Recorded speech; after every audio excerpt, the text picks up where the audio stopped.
নিজেদেরকে নাস্তিক দাবি করে, কিন্তু এরা নাস্তিক না। এরা হলো ফাসিক অথবা এরা হলো কাফের। আমাদের দেশে কিছু মুসলমানের ঘরে জন্ম নেওয়া মুসলমান আছে যারা মুসলমান দাবি করে ঠিক, কিন্তু আল্লাহকে বিশ্বাস করে না। আমি আর তারা কি বলবো যে এত বড় মুফতি সাহেব, আমাদের দেশে চায়ের দোকানে দেখেন মুফতি সাহেব পাওয়া যায়, সিগারেট একটা ধরে, আরে ফতুয়া আমরাও জানি, খালি হুজুরাই জানে নাকি? জানি, আমরাও জানি। এই বসে বসে এবার যার মন চায় তার গীবত গাবে, শিকায়েত করবে। এই হলো আমাদের দেশের মুফতি সাহেব। তো এখনকার কিছু মুফতি সাহেব বের হইছে, এই যে গুগল পড়া মুফতি হইছে, আয়নার সাহায্য ছাড়া নিজের পিঠও তো দেখা যায় না। ভাই পিঠের মাঝখানে তাকায় অনুমান করবেন, ঘুরবেন সারাদিন, লেকিন পিঠ দেখবেন না। নিজের চক্ষু দিয়া যে ব্যক্তিটা নিজের শরীরের অঙ্গ দেখতে পারে না, ওই ব্যক্তি আল্লাহকে দেখতে চাওয়া পাগলের প্রলাপ ছাড়া কিছু নয়। যারা বলে যে আল্লাহকে বিশ্বাস করি না, না দেখে দেখতে হবে, ওর তো চক্ষুই নাই, দেখবে কি? মূলত এরা নিজেদেরকে নাস্তিক দাবি করে, কিন্তু এরা নাস্তিক না। এরা হলো ফাসিক অথবা এরা হলো কাফের। নাস্তিক মানে কি? যে কোনো ধর্মেই বিশ্বাসী না, যে না হিন্দু মানবে, না বৌদ্ধ মানবে, না খ্রিস্টান মানবে, না মুসলমান মানবে, কোন ধর্মেই যে বিশ্বাস করে না, সে হলো নাস্তিক। আমাদের বাংলাদেশে যারা নাস্তিক নিজেকে দাবি করে, এরা কোন ধর্মের ব্যাপারে এদের কোনো আপত্তি নাই, যত আপত্তি সব মুসলমান নিয়ে, যত আপত্তি তার নামাজ নিয়ে, যত আপত্তি তার পর্দা নিয়ে, যত আপত্তি ইসলামী শিক্ষা নিয়ে। এজন্যই তো এই সমস্ত বেঈমানেরাই ইসলামী শিক্ষার ভিতরে উল্টা পাল্টা জিনিস ঢুকায় দেওয়ার চক্রান্ত করতেছে। আমরা কার গোলাম? আমরা কার গোলাম? আল কোরআনের সৈনিক আমি, নেই তো কোনো ভয়, এক আল্লাহর গোলাম আমি, এই তো পরিচয় আমার, এই তো পরিচয়। এই পৃথিবীর সবই নকল, এই পৃথিবীর সবই নকল, আসল কিছুই নয়, এক আল্লাহর গোলাম আমি, এই তো পরিচয় আমার, এই তো পরিচয়। আল কোরআনের সৈনিক আমি, নেই তো কোনো ভয়, এক আল্লাহর গোলাম আমি, এই তো পরিচয় আমার, এই তো পরিচয়। কোরআন হাদিস শাসনতন্ত্র রাসূল আমার নেতা, উৎসাহ মোর চির অম্লান ইতিহাস বীর গাথা। এক আল্লাহ ছাড়া আমার দিলে, এক আল্লাহ ছাড়া আমার দিলে, নেই তো কারো ভয়, এক আল্লাহর গোলাম আমি, এই তো পরিচয় আমার, এই তো পরিচয়। আল কোরআনের সৈনিক আমি, নেই তো কোনো ভয়, এক আল্লাহর গোলাম আমি, এই তো পরিচয় আমার, এই তো পরিচয়। ঠিক কিনা? আওয়ামী লীগ, বিএনপি, জাতীয় পার্টি, জামাত, তাবলীগ, চরমনাই যা করেন এটা আপনার ব্যক্তিগত পছন্দ। প্রত্যেকটা মানুষই কিন্তু আল্লাহ পাকের গোলাম।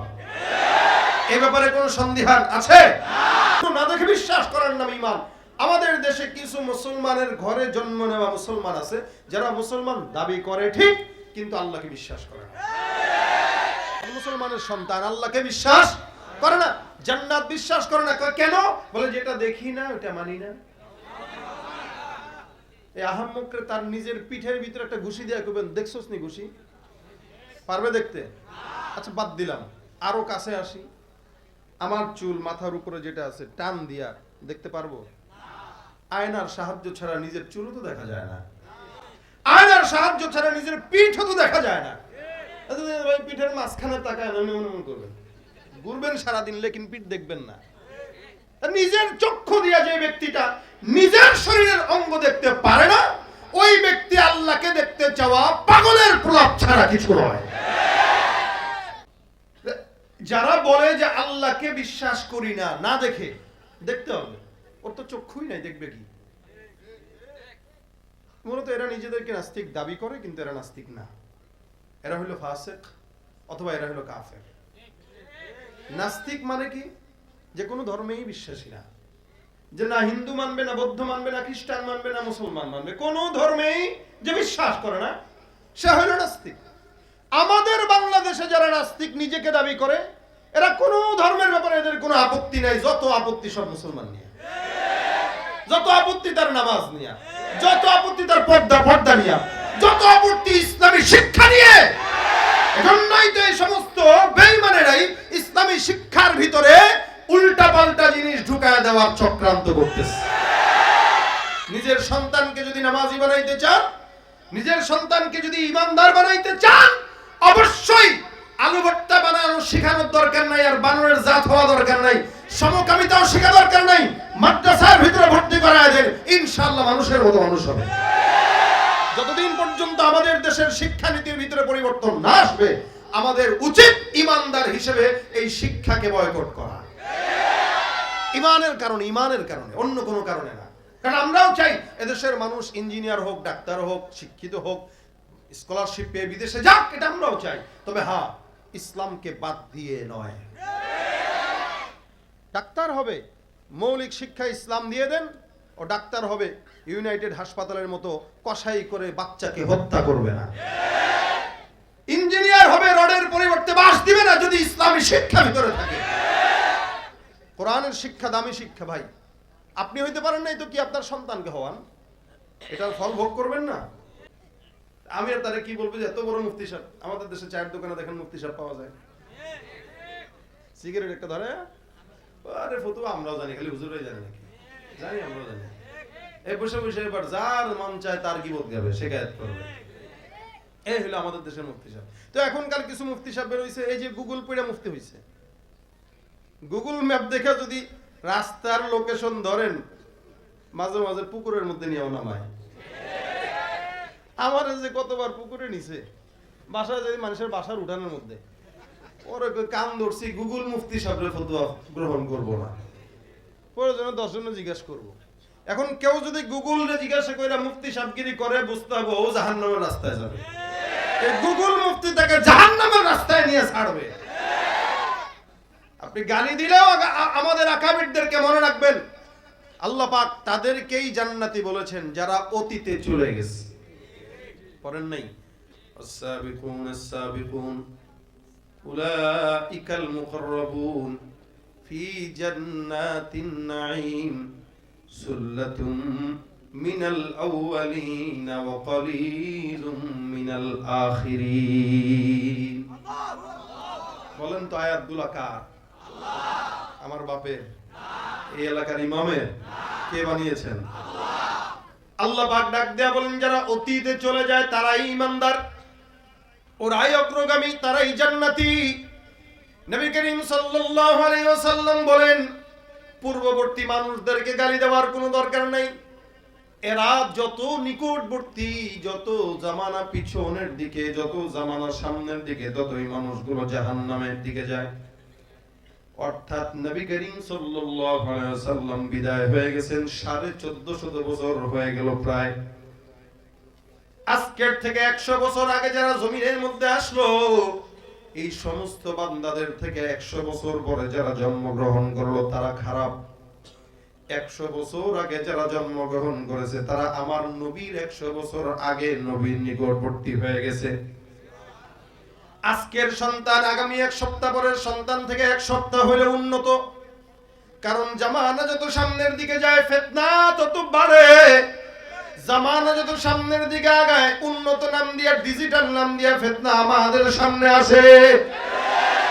এ মুসলমান, আপনি চিন্তা করবেন, আপনার বাবা আপনার চাইতেও ভালো ছিল, যার কারণে আপনি আপনার বাবার আদর্শ ফলো করতে চান। কেন? বলে আমার বাবাকে জিন্দেগিতে কোনোদিন মিথ্যা বলতে দেখি নাই, কিন্তু আমি তো প্রতিনিয়তই বলি। আমার বাবাকে 5 ওয়াক্ত নামাজ জামাতের সঙ্গে আদায় করতে দেখলাম, কিন্তু আমি তো ফজর পড়ি না, এশাও পড়ি না, মাঝখানে 3টা রাকাত কোনো মতে পড়ি। এই জন্য রাসূল বলেন, জামানা যত অতীতে মানুষ তত জান্নাতে, জামানা যত পরে মানুষ তত জাহান্নামে। আল্লাহ পাক বলেন, উলাইকাল মুকাররাবুন ফি জান্নাতিন নাঈম। এরাই জান্নাতি হয়ে গেল, কারণ এরাই আল্লাহ পাকের নিকটবর্তী। 3 দলের কথা রাসূল করিম হাদিসের মধ্যে বলেন, আল্লাহর নবী বলেন, খায়রু উম্মতি করনি সুম্মাল্লাযীনা ইয়ালুনহুম সুম্মাল্লাযীনা ইয়ালুনহুম। সবচেয়ে আফজল জামানা আমি নবীর জামানা, এর পরের জামানা হলো সাহাবা আজমাইনদের জামানা, তারপরের জামানা হইল তাবেঈদের জামানা। নবী বলেন সমস্ত সাহাবীরা জান্নাতি, যারা সাহাবীদেরকে দেখেছে আল্লাহর রহমতে তারাও হলো জান্নাতি। তারপর থেকে আজ পর্যন্ত যত জামানা সামনের দিকে যাবে মানুষ তত জাহান্নামী। এ মুসলমান, আপনি আপনার বাবার সঙ্গে মিলান, দেখবেন আগের কালে আমিও নিজে আমার বাবাকে দেখেছি, আপনিও আপনার বাবাকে দেখেছেন। রাত্রিবেলা সকালবেলা ফজরের নামাজের পর আপনার বাবা, আপনার মা, আপনার চাচি, আপনার খালা সকালবেলা উঠান ঝাড়ু দেওয়ার আগে সূরা ইয়াসিন তেলাওয়াত করতো। মিলায় দেখেন কথাগুলো। বিকেল বেলা সূরা ওয়াকিয়া না পড়ে রাতের কোনো কাজ ধরতো না, ফজরের নামাজ না পড়ে কোনো কাজে যেত না, এটা বরকতহীন মনে করতো। এমনকি সন্তানদের একটা সন্তান যদি নামাজ না পড়তো, ওই সন্তানকেও ধমক দিত, বকা দিত। কেন? বলে তোর কারণে ঘরের মধ্যে বরকত নষ্ট হয়ে গেছে। সকালবেলা ফজরের নামাজের পরে তেলাওয়াত করতো, রাত্রিবেলাও করতো। এখনো পর্যন্ত আমি আমার বাবাকে দেখি প্রতিদিন 3 বেলা তেলাওয়াত করে। আলহামদুলিল্লাহ, বুঝ হওয়ার পর থেকে আমি দেখেছি, আমাদের বুঝ হওয়ার পরে আমি জানতাম, এখনো পর্যন্ত মনে আছে, সকালবেলা যখন ঘুম ভাঙতো আমার বাবার কোরআন তেলাওয়াতের আওয়াজে আমাদের ঘুম ভাঙতো। আর বর্তমান সময়ের বাচ্চাদের ঘুম ভাঙে মা আর বাবার ফেসবুক আর ইউটিউবের আওয়াজে। তুমি নবীর উম্মত দাবি করো, সুন্নাহ মানো না, নবীর অপমানে তোমার হৃদয় কাঁদে না। তুমি নবীর উম্মত দাবি করো, সুন্নাহ মানো না, নবীর অপমানে তোমার হৃদয় কাঁদে না। তুমি বিজাতীয় সংস্কৃতিতে শোভেছো পরাণ, তুমি বিজাতীয় সংস্কৃতিতে শোভেছো পরাণ। তুমি কেমন মুসলমান, তুমি কেমন মুসলমান, তুমি কেমন মুসলমান। তুমি রমজান এলে রাখো না রোজা, দিনকে করো আঘাত, পয়সা করির নেই তো অভাব, দাও না তো যাকাত। রমজান এলে রাখো না রোজা, দিনকে করো আঘাত, পয়সা করির নেই তো অভাব, দাও না তো যাকাত। তুমি ইমানদারির বড়াই করো, এই তোমার ঈমান, তুমি ইমানদারির বড়াই করো, এই তোমার ঈমান। তুমি কেমন মুসলমান, তুমি কেমন মুসলমান, তুমি কেমন মুসলমান। আছে না নাই? সকালবেলা ঘুম থেকে উঠে আগে মোবাইলটার দিকে নজর যায়। কি বলেন? ফজরের নামাজের সময় উঠলো, তাহাজ্জুদের সময় উঠলো, আগে মোবাইলের দিকে নজর। জোহরের সময় মোবাইলের দিকে নজর। মসজিদের ভিতরে গেছে, সুন্নাত নামাজ শেষ, সুন্নাত পড়ার পরে ফজর ফরজ নামাজ দাঁড়ানোর মধ্যে 5 মিনিট সময় বাকি। এই 5 মিনিটের মধ্যে বারবার মোবাইলটা চেক করে, কে নিয়ে আবার মেসেজ দিল, কে নিয়ে আবার ফোন দিল, কেউ ইউটিউবে নক করলো, কে ভিডিওতে কল করলো। এ মুসলমান, এই জন্য নবী বলেন জামানা যত নিকটবর্তী আল্লাহ পাকের নিকটবর্তী, আমার নিকটবর্তী, জামানা যত আমি রাসূলের নিকটবর্তী, মানুষগুলো তত আমার নিকটবর্তী। আর জামানা যত পিছনে, জামানা যত সামনে, জামানা যত কিয়ামতের দিকে আগায়, মানুষগুলো তত গোমরা আর ফিতনাবাজ হয়ে যায়। এই জন্য এরা আমাদের আকাবিরদেরকে গালি দেয়। কিন্তু আমাদের আকাবিররা যদি আপনার কথা মতো ইসলাম কম বুঝেই, তারা কিন্তু জান্নাত বুঝছে। আমরা ইসলাম অসংখ্য বুঝার পরও আমরা জাহান্নাম বুঝি, জান্নাত বুঝি না। যার কারণে সেলফির নাম দিয়ে হাসতে হাসতে আমরা নিজেরা জাহান্নামের দিকে আগাই, আমাদের হুঁশ নাই। ভাইরা আমার, আল্লাহ পাক রব্বুল আলামিন এই কারণে বলেন বান্দা তো গুনাহ করবে, এটাই স্বাভাবিক। আল্লাহ পাক রব্বুল আলামিনকে কেউ যদি না দেখে বিশ্বাস করে, এটাই ঈমান। ইমানদার বান্দা গুনাহ করবে, এটাও স্বাভাবিক, কারণ ইমানদারকে আল্লাহ পাক বয়ান করেছেন। আল্লাহ পাক জায়গায় জায়গায় ইমানদার আর মুমিনদেরকে ওয়াজ করেন।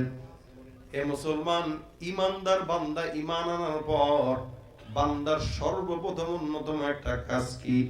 সাহাবা আজমাইন রাসূলকে বলতেন, ইয়া রাসূলুল্লাহ, ঈমান আনলাম, এখন কি কাজ? নবী বলতেন, ঈমান আনার পর এখন তোমার জন্য অন্যতম কাজটা যেটা সর্বপ্রথম সেটা হলো সালাত। আল্লাহ পাক ডাক দিয়া বলেন আল্লাযীনা ইউমিনুনা বিল গায়বি ওয়া ইউকিমুনাস সালাহ, যারা ঈমান আনে সালাত প্রতিষ্ঠা করে। এ মুসলমান, ঈমানটা সাধারণ কোনো বিষয় নয়। ঈমান তিনটা জিনিসের সমন্বয়কে বলা হয়। এক নাম্বার তাসদীক বিল জিনান, দুই নাম্বার ইকরার বিল লিসান, তিন নাম্বার আমল বিল আরকান। তাসদীক বিল জিনান মানে অন্তর দিয়ে বিশ্বাস করা আল্লাহ কয়জন।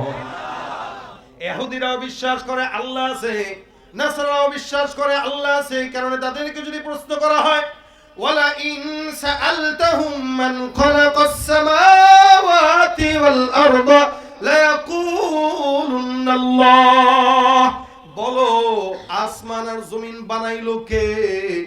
এই সমস্ত বেঈমানের বাচ্চারাও বলবে আল্লাহ, কিন্তু তারাও বলে আল্লাহ, আমরাও বলি আল্লাহ। পার্থক্য আছে না নাই? পার্থক্যটা আল্লাহ পাক রব্বুল আলামিন শিখায়া দেয়। আল্লাহ পাক বলেন ওয়াকালাতিল ইয়াহুদু উযাইরুন ইবনুল্লাহ ওয়া ক্বালাতিন নাসারাল মাসীহ ইবনুল্লাহ। ইহুদিরা বলে উযাইর হলো আল্লাহর পুত্র, নাসারা বলে মাসীহ হলো আল্লাহর পুত্র। আর আমরা যারা মুসলমান, আমরা সবাই এক আওয়াজে বলি কুল হুয়াল্লাহু আহাদ আল্লাহুস সামাদ লাম ইয়ালিদ ওয়া লাম ইউলাদ ওয়া লাম ইয়াকুল লাহু কুফুয়ান আহাদ। এই জবানের মধ্যে যদি কেউ তালা দেয়, গলার মধ্যে যদি কেউ ছুরি দেয়, আর যদি ডাক দিয়ে বলে এই বল আল্লাহর সঙ্গে অন্য কেউ আছে, আমরা কাহা শাহাদাত বরণ করতে রাজি হইব। আল্লাহর কসম, ঈমানদার কোনদিন ঈমান বিক্রি করে আল্লাহর সঙ্গে কাউকে শরীক করতে পারে না। এটা ঈমানদারের সবচাইতে বড় সম্পদ। আল্লাহ পাক রব্বুল আলামিন কোন বান্দাকে যদি ঈমানের সম্পদ দান করে, এটা তার অন্যতম নিয়ামত। এটা তিনটা জিনিসের সমন্বয়কে বলা হয়। এক নাম্বার তাসদীক বিল জিনান, অন্তর দিয়ে বিশ্বাস করবে আল্লাহ আছে না নাই। এই টাইপের মুমিন আমরা সবাই বিশ্বাস করি। দুই নাম্বার ইকরার বিল লিসান, বিশ্বাস করলেই হয় না, জবান দিয়ে স্বীকার করা লাগে। জবান দিয়ে স্বীকার করে বলবেন আশহাদু আল্লা ইলাহা ইল্লাল্লাহ ওয়া আশহাদু আন্না মুহাম্মাদার রাসূলুল্লাহ। এটা জবান দিয়ে স্বীকার করার কাজ।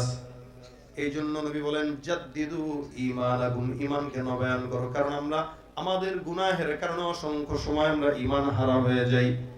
এই কারণে নবী করিম বলেন মাঝে মাঝে ঈমানটাকে নবায়ন করো। বলেন লা ইলাহা ইল্লাল্লাহ মুহাম্মাদুর রাসূলুল্লাহ। মুফাসসিরিন একরাম বলেন আযানের জবাব যদি কোনো বান্দা 5 বার দৈনিক দেয়, ইনশাআল্লাহ ওই বান্দা বেঈমান হবে না। কেন?